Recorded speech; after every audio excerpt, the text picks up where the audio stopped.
Welcome to StarCraft 2 Battle Report. My name is Dustin Browder. I'm the lead designer on StarCraft 2. And I'm Robert Simpson, a Blizzard esports team member. We've got a great game for you here today. We have a battle report between Yun-Ho Lee playing as the blue Protoss versus David Kim as the red Terrans. They're going to be duking it out on Lost Temple. The map name may sound familiar. Yes, it has been redone for StarCraft 2. This is a classic map from the original game that we've done a few additional tweaks to for StarCraft 2 to get some additional gameplay on it. We've got two bases here. We've got David Kim here on the right-hand side as the Red Terrans. And you can see that these players are very close together as the bird flies. There's a very small amount of space separating these players. But if you move across the map, we can get a look at a few of the features which will be key to this game. There's a very narrow choke point leading outside of your base. It's a great place to defend. There's sort of an area here where you can naturally and very easily expand your base to get some additional resources, and another choke point to defend, a wider choke point this time, but still something you can defend against enemy attacks. There is some high ground here that you can sort of hope to use against your enemy one way or the other. You can sneak some forces there. There's also these Zelmaga watchtowers on the map, and you can gain control of these watchtowers and see a huge area of the map. Control of those watchtowers is very key to sort of understanding what's going on the battlefield. This is a high-yield expansion. It's also blocked by those destructible rocks. It's really, really important in the late game for one of these players to take that over, have some additional resources. It'll often help a player make that final push that they really need to overcome their opponent. And you can see it is mirrored on all sides. There's another watchtower, and of course there were some more rocks there with some more high-yield resources. So you can expect the players to sort of battle across this whole area of the map. Again, there's another high ground area that you can use to defend your base, or you can use it to make surprise attacks on a player who's trying to defend his natural expansion there. So it looks like the scouts are already on the move from these players, looking to move around some of their early workers on the map to see what the enemy is up to. Up on the production overlay, we can see that the Red Terran player is currently working on his barracks and his refinery. There we see the scouts just pass each other, so now David Kim might have a better idea of where exactly Yun-Ho's camping out. We'll see if he sends his SCV to that 12 o'clock position or not. Meanwhile, back at David Kim's base, he is working on blocking the front of his ramp with his barracks and two supply depots. This is a very natural thing for Terran players to do, especially against Zerg or against Protoss, to try to block off your ramp there to prevent sort of early attacks with Zealots. Buy your Marines some more time to get in some more shots, and you can see in this case it's had the extra advantage of also blocking off that probe from getting inside and seeing what it needs to see inside David Kim's base. A little bit of aggressive moves there. It looks like that worker from David Kim's in a little bit of trouble there. He's being attacked by Yun-Ho's probe, and it looks like he's going to have to run for cover there, try to get away from that very, very aggressive probe attack. Yeah, SCV barely making it away with 20 HP. If that supply depot had taken a few more seconds, it would have been done.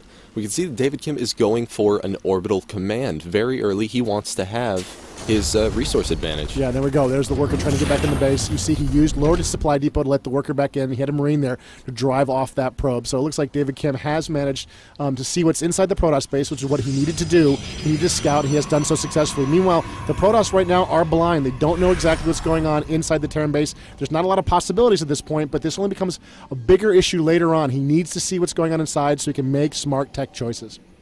In Yun-Ho's base, he has gone for a single gateway and obelisk as well as a cybernetics core. This does mean that he's going to be going for stalkers and warp gates relatively early in the game.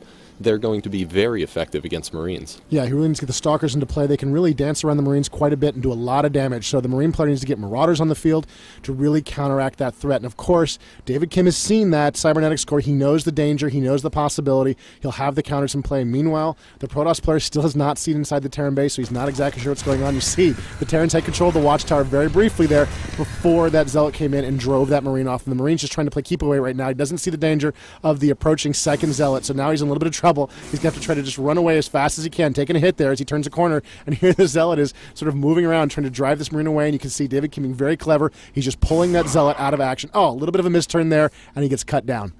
Back in David Kim's base, he has lifted off his barracks, replaced it with another supply depot so he can maintain the block on the front of his base. He's also built a factory and used an existing reactor. He had lifted off that factory, landed on it, and built 2 Hellions. This means that we could see some very, very early resource harassing. Yeah, these can be very, very dangerous against the Protoss. The Zealot in particular can't do a whole lot against them. The Hellions are just too fast.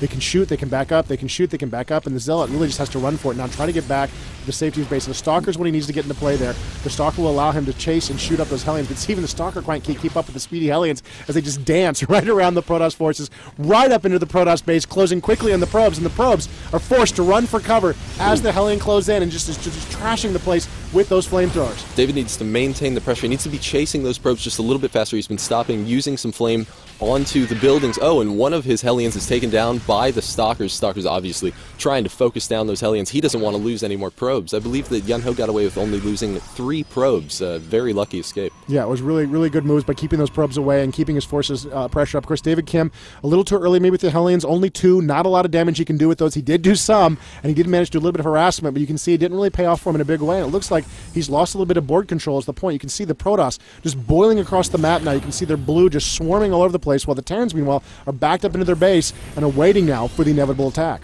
The Terran player just finished researching Siege mode. This is exactly when he needs it. We see Yunho trying to get up there with the Stalker. Siege Tank just barely out of range and going to be barreling down onto those Stalkers, forcing Yunho to retreat. Yeah, that's the kind of damage he does not want to take right now. He cannot afford to take that kind of damage with just those Stalkers. He needs a lot more forces if he's going to break that choke point at this point. Some interesting moves here from David Kim. It looks like he's going for double command centers at this point. Backed up into his base, he can lift off those command centers as the Terran and fly them to any location on the map, but still, it's a very bold move for this point in the game. Yeah, well, he really needs to catch up on resources. We can see that Yunho did have a second base already established that's at his natural expansion, so he really needs to play his A game, and he'll likely be expanding to the island expansion since he can lift off his command center. Yeah, this is what one of the Terrans commonly do on Lost Temple, both in the original StarCraft and in StarCraft 2, using the Terrans' mobility with their command centers to get access to some high-yield locations. The Protoss do have some strong air units they can use to try to harass those expansions, Void Rays in particular, but, you know, in a game like this where the players are so close together, it can be very difficult for the Protoss player to realize the danger, and in many cases that expansion will simply go undetected. Oh, and we see some Hellions sneaking all the way back behind Yunho's base. David Kim doing some very good micro with that medevac, lifting up all 4 of his Hellions just as the Stalkers get in range to kill, taking down a couple of probes there. He's trying to take down the Nullifier, but no, he lifts off just in time once again. Yunho doing the best he can to stick on that medevac, but right now David Kim's micro is really just too much for him to handle. Again, David Kim drops 4 Hellions again in his base. 1 is taken down. He just barely gets away, practically unscathed. All he needs is some repair. Unbelievable. He manages to come in there, raid, harass that economy. That's the kind of economic advantage David Kim needs to stay in this game at this point. He harasses a little bit, he comes back, he repairs up, and he's going to be ready in a moment to do it again. You saw some warp-ins from the Protoss player there trying to block this, but ultimately he just wasn't fast enough to deal with that kind of speedy threat. Using the Hellions with their speed, with their area effect attacks, and the flexibility of the medevac really kept him in the game. Now we got some real danger here. We got a couple of siege tanks in that medevac. Let's see where those things are going. Now, this is something that you saw relatively often in StarCraft 1. They would use their dropships in combination with the siege tanks, and I think that David Kim's going for something very, very similar to that, especially with the way that the Stalker fire works. If a Stalker gets off his volley and the Terran player is able to pick up that siege tank again before the volley lands, that means the siege tank's not going to take any damage. Yeah, it'll actually miss, and this is something that really gives the Terrans a big advantage at this point in the game. If he can get those siege tanks to a good position, he can do a lot of damage. And you see the Hellions there harassing those Protoss player, making his Zealots just a lot less effective. And there's the landing position, moving up to a classic location in Lost Temple, getting control of the high ground, even more powerful in StarCraft 2 in many ways than it was in the original StarCraft. If you can't see those units, you can't shoot them, and you can't see on the high ground without some kind of aerial spotting. You can see the Protoss are in a lot of trouble here right now. There goes a pylon, and the probes are forced to run away as the siege tanks just pound this helpless expansion. And here's the Protoss response. An observer, a flyer cloaked, moves into play. The Terran doesn't know the danger. He doesn't know he's there right now, and it looks like Blink is being researched, which can allow the Protoss to get to that high ground and get at those siege tanks. Protoss player is just biding his time until Blink is finished. He's trying to keep the Stalkers out of the siege tank range. Obviously doesn't want to take any damage without being able to fire back, so Blink is going to finish likely in just a few seconds, and we'll see him use that observer to get sight up on the hill, and then blink up and... Oh, and here it comes, going for the surround on the siege tank, going to be taking them down. We do see some extra splash damage from the other siege tank, actually damaging himself, and now David Kim microing the siege tank. This is amazing. Right, just trying to get some extra damage off there. He does match it. Take some extra damage. He is getting worn down there a little bit, but he's doing a lot of extra damage as he goes. And the siege tank is finally taken out. David Kim making the most out of his units there, really doing a lot of extra damage. An aggressive blink from the Protoss player gets in a few more hits on that medevac, and Kim's harassment here has come to a quick end. Now, David Kim didn't really kill very many probes there, but he didn't need to. We saw him take down a pylon, we saw him take down an assimilator as well. But the real benefit for David Kim at that point was that he forced